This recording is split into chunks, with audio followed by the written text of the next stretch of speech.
Hello, my name is Dr. Sami Fortune Winton. I'm the ancient jewellery specialist here at Apollo Auctions, and today we're going to take a journey into the depths of history to look at the items that were precious to people many centuries ago and that are still precious to us now, not only because of their materials but their workmanships, and we wonder what are the things that they've seen and possibly those momentous moments all throughout time. So the first object we're going to look at today is a 17th century posy ring. The word posy is derived from the French poser, which means poetry ring. You get these kind of rings from the late Middle Ages. They often are inscribed with meaningful messages between lovers. Later on they become, sometimes we'd say, more stoic. They could be for remembering people who've passed on, or for giving important life messages to reflect on. This particular ring is in what we call a court style. So a court ring is one that has a sort of a bit of a curve to it at the top. Very fashionable in this time period. And inside, if we look very, very carefully, we can see the message that is written, which says, "Virtue passeth riches." What's very interesting, if you look on the inside of the ring, you'll notice that the two S's in the middle are shaped like F's. And this is very particular style to the 17th century, but it is an S and not an F. And this is to remember the importance of being a good person in your dealings with others. So here we've got one of the oldest rings that are going to be offered up in the auction in December. It is a Scythian ring around the 5th century BC. The Scythians, horse people, populated the steppes around the Black Sea, what's now Ukraine, and did have some influence in their jewellery from the classical Greek world.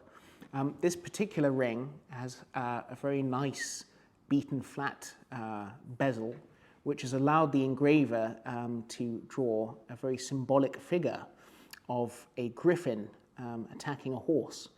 But it's been exquisitely carved, probably using a copper or a bronze drill bit. And there is evidence to show that some of the finer engravings may have been completed with rough diamond-tipped drills, with diamonds coming from India from about this time into the Greek world and also the Black Sea region. So the next ring we have is extremely beautiful. It's got a very high-quality garnet center. It's been engraved with the head of a man wearing a crested helmet. Could be the god Mars. If you look at this particular ring, you can see how beautifully, intricately carved it is. We've got these fantastic floral motifs. We've got leaves. We've got patterns that extend right into the area where you wouldn't actually normally see it once it's worn. So somebody's gone to an immense amount of detail and time and effort in order to create this ring. Another fantastic technique the goldsmith has used is this sort of lattice work, these sort of holes that penetrate into the ring but don't weaken it. So it's still a very strong, structurally strong ring. It's lasted all this time. But it allows the smith to show off his skill in creating such a wonderful ring that appears very elegant and delicate, but is actually quite strong. This next ring we have is a wonderful piece. It probably dates from around the 3rd century AD. The center of this ring has a fantastic intaglio of a man blowing a trumpet. It doesn't look like he's an angel, there's no wings, and it's before the Christian sort of era in the Roman world. It's probably somebody from mythology or one of the gods. This kind of ring, it's quite interesting because when you wear it, it's a bit small. It tends to push out your fingers a little bit. And the interesting thing about this is that although it could be slightly uncomfortable, it does help to show off the ring by spreading the fingers apart a little bit. So suffering a little bit for fashion is not something new. But if you think about a goldsmith making this 2,000 years ago, you know, having to put these fantastic sort of almost lattice work holes in, bringing these floral designs, even areas that seem plain are angled in a very beautiful and exquisite way.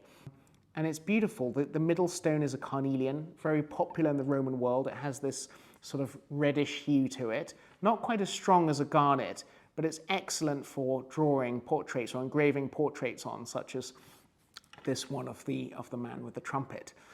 Here we have two exquisite Byzantine crosses, thought to date from before at least 1000 AD. Byzantine crosses are normally very difficult to date. Lots of academics, auctions, museums, they can conflict with the dates attributed to Byzantine crosses, but with some certainty we can say that these are before 1000 AD. Most likely they're from the 6th or 7th century, around that particular time. This is the height of the Byzantine Empire, the time when the Hagia Sophia is being built, the time where they have a large territorial expansion. If we look at this one on the left, it's decorated. It has lots of areas of filigree, which were to become more popular in decorating Byzantine crosses later on. And it's also set with its original garnet, which has a very nice color contrast with this very particularly old gold.